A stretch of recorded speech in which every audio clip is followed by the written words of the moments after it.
ఇవాళ మనం ఒక పేషెంట్ టెస్టిమోనియల్ తీసుకోబోతున్నాం. ఒక పేషెంట్కి 1 month back left side grade 2 and right side grade 1 దీనికి ఆపరేట్ చేసాం. ఇప్పుడు పేషెంట్ మనతో ఉన్నారు. ఆయన ఎక్స్పీరియన్స్ ఎలా ఉంది, సర్జరీ తర్వాత రిజల్ట్ ఎలా ఉంది, తన మాటల్లోనే మనం విన్నాం. యాక్చువల్గా నాకు ప్రీవియస్ సర్జరీకి ముందు నాకు left side grade 2 right side grade 1 గ్యాంగ్లోమాస్టోమీ ఉంది.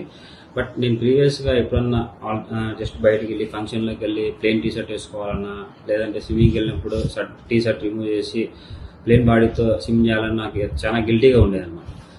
అప్పుడు నేను ఇక్కడ కన్సల్ట్ అయ్యాను. ఇక్కడ స్కల్ట్ డాక్టర్ జగదీష్ సార్ని కన్సల్ట్ అయిన తర్వాత నా మొత్తం చెక్ చేసి left side grade 2 right side grade 1 ఉంది, మొత్తం సర్జరీ చేయాలని చెప్పేసి చెప్పాను. తర్వాత నేను వచ్చేసి చెప్పిన 3 daysకో సర్జరీకి వచ్చేసి సర్జరీ చేయించుకున్నాను. ఇప్పుడు ఆల్మోస్ట్ సర్జరీ అయిపోయి 1 month అయింది. ఇప్పుడు నాకు మొత్తం ప్లేన్గా అయిపోయింది అనమాట. జస్ట్ నార్మల్గా ఇప్పుడు నార్మల్ పర్సన్స్కి ఎలా ఉంటుందో ఇప్పుడు నాకు కూడా అలా ఉంది. నేను ఈ రిజల్ట్తో చాలా హ్యాపీగా ఫీల్ అవుతుంది.